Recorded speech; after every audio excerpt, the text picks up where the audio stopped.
Good evening, everybody. This is Robin with another edition of Horror Pop After Midnight. And my guest tonight she's a singer, a songwriter, even a stage actress, Sabrina Love. How's it going, Sabrina? How's it going? Not too bad. Thanks for asking. Yeah. How are you?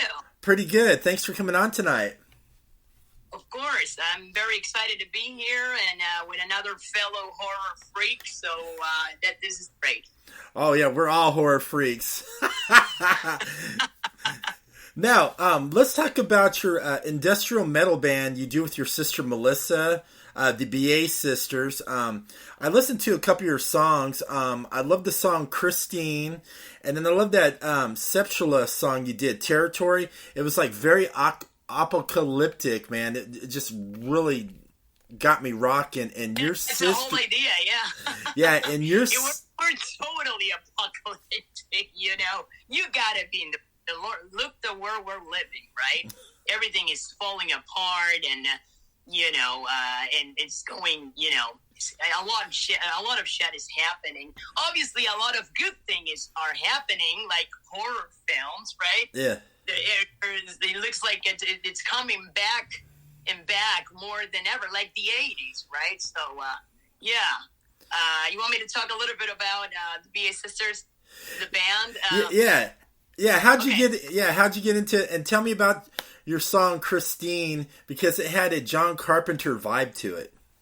Totally. Well, we both are John Carpenter's fans since we were kids, thanks to my dad. He's the original horror freak. He passed now, but he left us a huge, legacy, music and horror legacy. And when we were super, young, we were, watch with him all this classic horror, 80s horror films, and Christine is one of my favorite movies, John Carpenter, obviously, and I always wanted to write a song about this movie, and I always fantasize with the car, because the Plymouth Fury, the Christine car, is my dream car. So I would love to have her. Well, maybe someday, But yeah, I wrote the song thinking about John Carpenter's Christine movie, totally. And we wanted to make it, industrial, like more apocalyptic. Like if they were to happen a new Christine this era, it will be. We're definitely going to be like the soundtrack for the new Christine movie, That would be pretty cool. And let's talk about your other song I really enjoyed, Territory. That was a rocking song. And your sister, man, she can shred on the guitar and shake that head. Yeah, Melissa, I'm so lucky to have her as a guitarist, producer. She's incredible. She totally has that metal play. She's a metal guitarist and a great, songwriter too. We both write songs together, and we both produce our own. We kind of do everything together. And Territory is from Sepultura, right? The original song. We love metal. Sepultura is one of my sister's favorite band, and we kind of always wanted to do a new version for this song. And make it more industrial, and it came out great. When I first heard it, I'm like, hey, let's go with it. This is fucking great. And then she thought about, asking Peter Tag, Pain and Hypocrisy, right? The singer-songwriter there. And if he could sing a part of the song, he will, when he's heard the song, what we were doing, he was like totally down. He was, hey man, I fucking love it. Let's do it. And he did it, and it came out great. I'm very proud of that song. It's super cool. Yeah, it was a super cool song. So I listened to your guys' catalogs and of your songs, and I'm definitely hooked. I mean, you just have that unique sound too. It's kind of punkish just a little bit too, because I like a lot of punk, and that's what your music just drew me into you guys, man. I could just rock to it. Now, let's before you were a singer-songwriter, you were actually a stage actress. You were thinking more going more into acting before you got into singing and songwriting. So what got you into acting on the stage and before you got into singing? Well, at a very young age, let's say when I was a teenager, I was a rocker. I was into music, acting, painting, but I always knew I wanted to be an actor. So I started studying at 16. I went to, I was 40 minutes away from BA, from Buenos Aires city, living, with my parents, and it was a small theater. And I went there and auditioned because at that time they were doing a play, just a small underground play. And I auditioned for the play, and I didn't have any training, anything, but I got a small part. And then right away I started training there with one of the guys. It was really cool, and he told me, you have to pursue this as a career. And so when I finished, high school, I went straight to the National University of Drama. Motherfuckers took me 2 years to get in, but I finally got in the third year because I was really, really young. I was 17. So this is what happens, right? When you're more experienced in life and all that, you have a lot more to tell and a lot more substance to train, especially as an actor, right? So I got there and I trained there for years. And yeah, I started doing a lot of theater. I love theater. I love live art, more than anything. So I've started doing a lot of, commercial theater, like Dracula, the musical, where I started singing there. I always sang back then as a hobby, but I didn't have the training as a singer. That came later, but it was super cool. And then I started playing. I was into drama. Dark fucking fucked up Czech stories, you know what I mean? So, because I'm very dramatic. I'm naturally funny, but I am very dramatic, you know what I mean? So I started, playing Shakespeare monologues. I did some plays where I played one of the lead actors, lead characters, and she was sick. She had AIDS. She was super young, and she was into this relationship, and she ended up confessing to their friends that she got AIDS, the HIV. So that was very, very hard for me, for me to work as a very young age. But that kind of shaped me as the artist I am today, So then later on, I've always wanted to do music, but it didn't happen only right after I finished my acting training. And I did have, Raul Serrano was my mentor, and he's probably one of the best acting masters in South America. And I had the chance to train with him. And he told me, you got to do something. He kind of told me, when he saw me, he told me, you have to do something personal, something that has your time, something that really, really speaks to you. And he wasn't only talking about acting or anything. He was talking general, right? So that kind of woke me up. And Melissa, she was a musician her whole life, playing. She's a multi-instrumentalist. She plays guitar, drums, bass, and then she became this badass producer. And one time she asked me to go to a rehearsal studio, and she was working on something. We both love electronic music too, more like the 80s kind of, electronic, old school electronic. And she was mixing electronica with electric guitars. And this was one of the first songs from our first record. And I'm like, what are you going to do with that? Oh, I was thinking I'm going to, maybe give it to a DJ friend I have so she can play it. And I'm like, fuck no, you're not giving that to anybody. Like right off the bat, I don't know, I feel something inside of me. And I tell her, hey, you know what? I can lay down some vocals. And why don't we get together, write a couple songs based on your productions, and let's see how it goes. And it was so natural, man. I can't explain. It It was fucking great in the middle, heart of BA, you know, early 2000. No, actually, this was 2007. We started writing and we started playing right away at 2008. And it was so natural. People were so stoked. We were only two female badass chicks playing like electro punk metal, you know what I mean? And back then, there weren't a lot of duos like us, you know what I mean? Yeah. But the audience there is such a fucking awesome audience. They're always open for new shit, you know, and something they want to be shaken up to you know.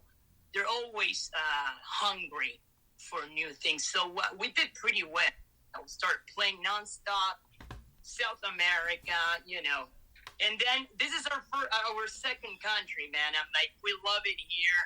We always wanted to be here. It took us a while to get here again because we were doing great in BA, right? So we didn't want to leave. So back in 2012, the country was, you know, going through a lot of economic problems, and the things were falling apart. And we grew up in New York City, so we got uncle and all people originally from this country living there. But we didn't want to go to New York. We wanted to come to LA. You know, it's the city music of, you know, the city of music and everything. So she came first, and then a year later, I met her because I needed to, you know, a couple things to be done there. So I met her here, and that's when we started writing a second album. That was our second album, the Road Territory single list, right? And after that, it took us a while. It took us like a couple of years to put that album together. Because we wanted it, when we do things, we want to make it right. You know what I mean? We don't want to, okay, you know what? Pizza. And you got the album ready. No, some shit takes a while. I bet, you know, Marilyn Manson or Nine Inch Nails is the same shit, you know? They took their time to put things together to write a good, epic album, and then they put it up. So this is kind of what happens, you know? So now we're here, and we're actually putting together a third EP with her. So that's why we're not playing live shows. And so, yeah, it's very exciting. It's always very exciting. Yes. And you're also a huge horror film freak, just like me. You love your horror films. So, and what you just mentioned, your dad got you into horror films and all that. So, what was that horror film that really made you fall in love with the whole genre? Okay, that's a great question. I love it when they ask me this, because for me, I'm going to tell you something. It is a little weird, but I'm sure you can totally relate, because you're a horror freak. Yeah. So the thing, when I first saw, remember The Exorcist, the very first Exorcist, when it came out, you know, obviously watch it when we were like, I was 8 or 9 years, and it fucked me for life. I'm not going to lie. But at the same time, I was drawn in because I couldn't believe what I was watching, right? This is a classic. But I can't really watch it. I do, but if I have to be with someone, because this is the one movie that changed my life forever. So it fucked me up. I was scared as hell, but at the same time, I was in love because I couldn't believe what was happening. I'm talking about the whole thing, right? The way it was shot, the acting. It weren't a lot of special effects, you know what I mean? It was pure acting. And I was like, remember the actress, I think she marked her for life, like Linda Blair, right? Yeah. And I'm like, as an actress, right, seeing this, I'm like completely blown away. And that's where my journey with horror started, because of that movie. And after that, I started watching old John Carpenter's, you know, Christine, The Thing, obviously, you know, other Escape from New York and Halloween and all that. But But I will never forget that night with my dad when he put on my mom. You know, she never knew about it. Maybe later on when 20 years late. But this was our thing with my sister, my dad, and I. We would get together and watch based on, remember back then, VHS. Yeah. And we were like looking at the covers and, hey, this looks super cool. Look how bloody and fucked up it is. We should watch this. And that's how it started. We were all about the visuals, right? Because back then, you really, really didn't know a lot. Only by, but the things you could see, there was no internet, So, that's how my journey with horror started. So, remember back in the day where you'd go to a mom and pop video store and they had all those made for video, like horror films, and you would look, like you said, where you look at the covers, it always had that great art, and you looked at it and you see like a real bloody horror film or something totally different, and then when you take it home, it's just totally different than the cover. Oh no, my friend, I watched many disasters. You know what I mean? But, for sure. But for me, I didn't. As a horror lover, you can relate to. You really don't care about if it's good or bad. I mean, you just want to watch it, right? For the love of of horror, right? And then you obviously you don't watch it again, I watched many like Z horror movies. Even I got a couple friends in Argentina. They play, they create Crumpy. He's very known now as a musician there in BA, and he put out a very low budget horror film, and I wasn't in the movie, but I kind of was, helping with other stuff. Because I was really, really young. Talking about, I was a teenager, and it was great, because he did. It was again. It was all about acting. It was all about, becoming or showing what you wanted to show as for the story, right? And you make your own blood, your own makeup, and the acting was everything. So yeah, he totally influenced me. Since you lived in Argentina, how popular is indie horror filmmaking and horror films in Argentina? Is it like real huge? Well, let me tell you, a long time ago, when I used, let's say a long time ago, it wasn't as popular. Nobody was doing anything like this. My friend, he was a freak. He was one of the few, but now it is a fever.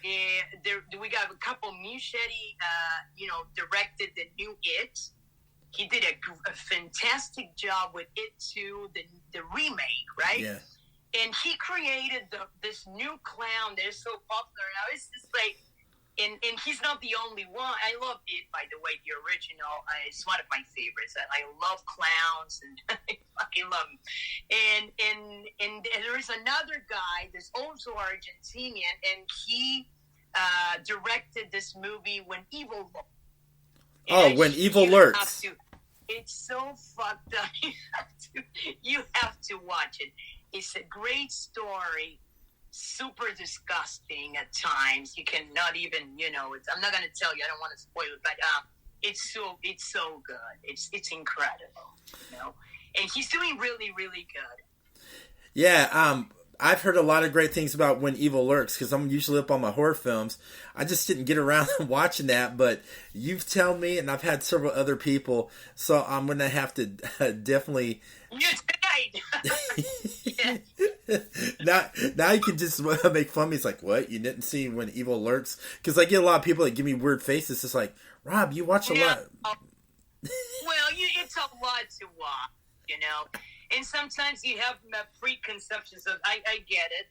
When people, hey, if you want, and if I don't want to watch, but at some point, if a lot of people recommend, I will end up watching it. You know what I mean? But this one is a good one. I promise you. Otherwise, you can call me and send me to hell.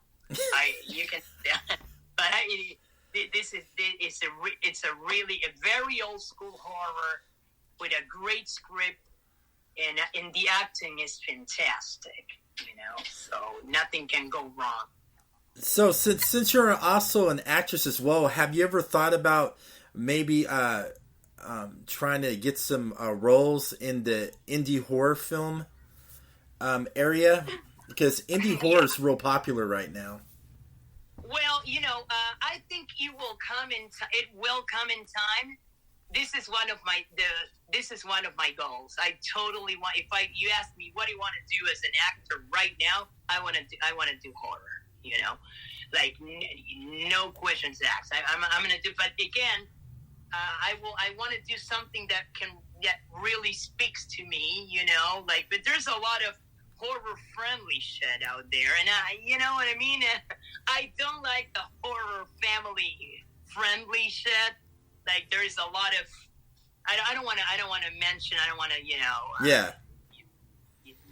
talk bad about things because I respect them, but again, for me, I'm more. It has to be something like I don't know, something that speaks to me. Like okay, this I can do this. You know what I mean? It doesn't matter. It doesn't have to be mainstream. It doesn't matter if it's low budget as long as. You know what I mean? It's something that I see myself doing, and in the process I have to do if I want to see if I want to do. For example, something like Evil Lurks, it is very hard, or I'm not going to lie, as an actor, you got to be willing to go there, because it takes you to very dark, fucked up places. But I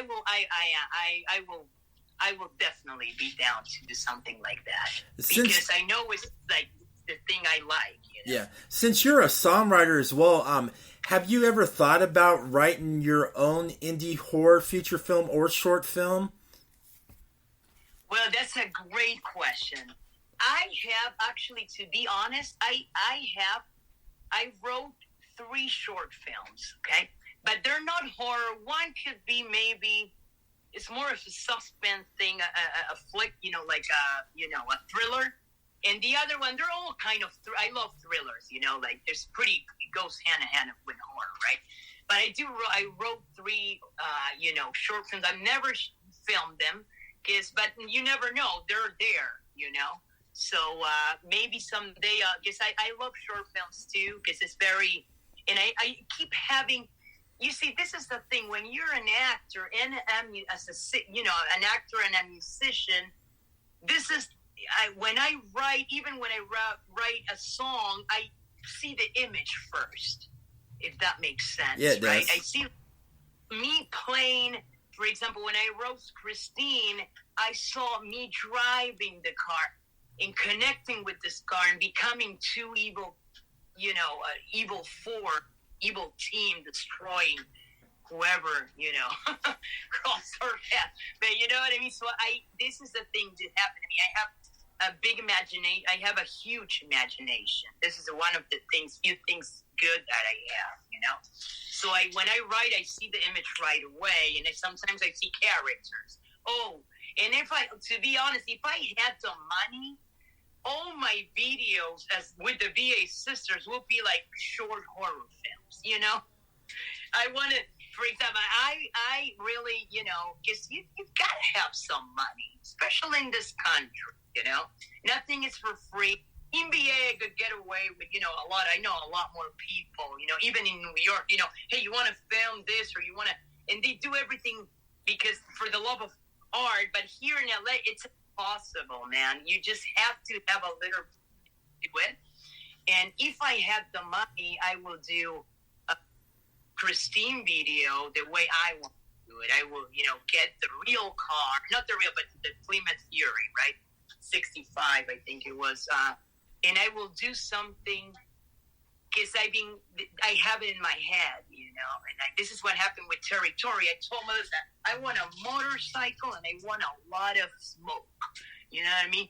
And then and that's how we did. Was this territory music video? It was based on one idea, you know what I mean? And we put it together. Everything was so natural and fast. We got a guy to produce the whole thing, a friend of us who's super cool. And it turned out great because I saw it first in my head, and now, boom, you do it. But you got to have the money. So if God give me some money someday, I'll be releasing shit nonstop. Hey, once that happens for you, I'm so looking forward. I would love to see a horror short film by you and see how twisted and messed up is, because I know you have a pretty messed up head. Yeah. You're right. You're not wrong. I do have I remember, I don't know if you, of course you didn't have the chance, but if you want, later on you can listen to our first record. And we got the best single there is Just Like You. So that's another horror song. I wrote that song because I was in love with a clown that was also a stripper. It was very twisted. So again, I didn't have them back then. We just filmed the whole thing live, and a great, director just, edited and he put out, this video for us. But the original idea was doing the whole story where we go to a strip club. We were all wasted out, drunk off our asses, and, after a gig, and we see this clown, very dark and creepy, dancing on a pole. And then I pursued this on a very narrow way, and I kind of want to become this clown, and he disappears, and it's a whole lot to it, right? But it's like the original idea was doing like a small horror flick, with me and the look. Cause this is the lyric talks about that. I want to be just like you. I want to be the clown. It's so fucked up. You just want to be more messed up and twisted than Art the Clown. Yeah, Art the. Yeah, oh, you know what? It's a little bit all like, I don't know if there is any other more twisted, horror flick than Art. You know what I mean? It's very hardcore. Well, this is one of the movies, but I love. Who doesn't like that clown, So it's a mix of him and also, another more Arlecchino, type of clown. Sexy. You never know. Like, it can change shapes, That blew me away when it first came. When I first saw the movie, the original, it completely, blew me away because it was everything that I always wanted to see in a horror film. I don't know, you like clowns? Oh, heck yeah, clowns don't bother me. The thing I don't like are like dolls, creepy dolls. I'll tell you a quick funny story. I stayed over at my friend's house. This is back when I was growing up in California. I stayed at my friend's house, and they had this guest room, and I slept in there, and his mom had this whole room full of these like glass-eyed dolls, like the porcelain, all around the whole thing. So here am I laying in the bed. I can't sleep because these like dolls are staring at me, and I'm sitting there, and my mind's playing all these tricks and on me. It's like, this is free. They fuck you up for life, really, because it's like dolls can be real creepy. Remember Poltergeist? Yes. Another hit. Remember that stupid clown when it goes underneath the bed. And the kid didn't know where that completely fucked me up too. I'm not gonna lie. You know what I mean? Clowns can be really, really very creepy. But at the same, I love him, again. But I don't know if I could have a clown in my bed. This is the thing. I love horror, but I don't know. I don't want to live, in a horror cave. You know what I mean? I can have posters and all that. But I don't know if I can have a Chucky staring at me, or that could be in the living room. But in my room, I don't want no Chucky, No, no clown, anything. Because I do get scared. You know what I mean? I do get scared. It's not like, oh, I love horror films and I never get scared. No, that's what I watch because I need that, kick, that adrenaline rush. I love it, but I do get scared sometimes. Yeah. Hey, I don't blame you.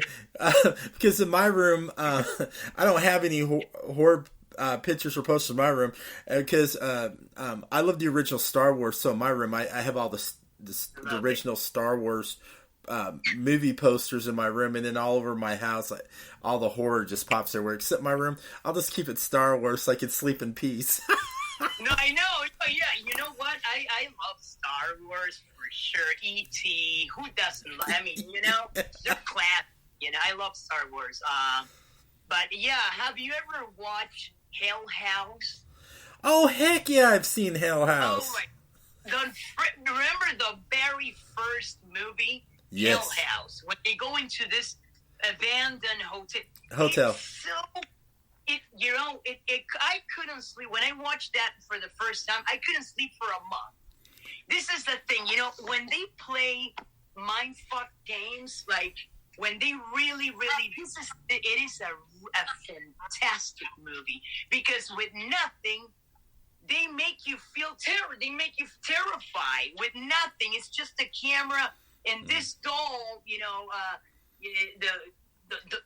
know they move, they don't move, and it's not really a lot going on, but they play mind tricks. You know what I mean? Like they play with your brain. That's fucked up. Like that's super. For me, it's terrible. Yeah, terrible. I can still watch I've seen all the Hell Houses, but the first one I can still watch it over and over again. Get still freaked by it. But if you want to watch something that will like freak you out as well, it's an indie horror found footage film. It's called Grave Encounters, and it's about these paranormal investigators that go investigate this building, and it's the same thing. It plays with your mind. You hear sounds. It's good practical effects. The lighting's creepy. How they filmed the certain shots, and you follow these these paranormal investigators, and they get trapped and they can't get out. There's no way for them to get out, and all of a sudden you start seeing some freaky shit. You got to watch Grave Encounters. No, I know. I'm gonna watch it. I haven't watched that one. It's so many to watch, right? But those are the types that will freak me out for a while. I probably won't, but you know what? I will still watch it because I'm very interested in this type of, movies. I love them. The Hill House, I think it's one of the best horror. The first one, right? Mm-hmm. It's one of the best horror films because it's very low budget, but it's such a good story. All this haunted shit and all that what goes down there with their friends, and the acting is great. It's got to be because it's just them with in the abandoned hotel when everything's happening. It's so. I love it when they kind of like thing happen on a Halloween night and they gotta go walk through. Oh my God, those are the creepiest, I think, because you don't really see what's happening. So this is the fucked up part. You imagine what could happen, but they don't show it. That's the it factor right there, Oh yeah. So where can everybody find you guys on social media and you to check out your music, your upcoming album, and all that great stuff? Well, obviously, social media. We are on Instagram. It's always the BA Sisters Official all together. You can find us on Instagram, Facebook, and everywhere. The BA Sisters Official. All right. Thank you so much for coming on. It was a blast. It was a blast for me, too. Thank you for having me. Yeah, and everybody, thank you for listening to Horror Pop After Midnight. Have a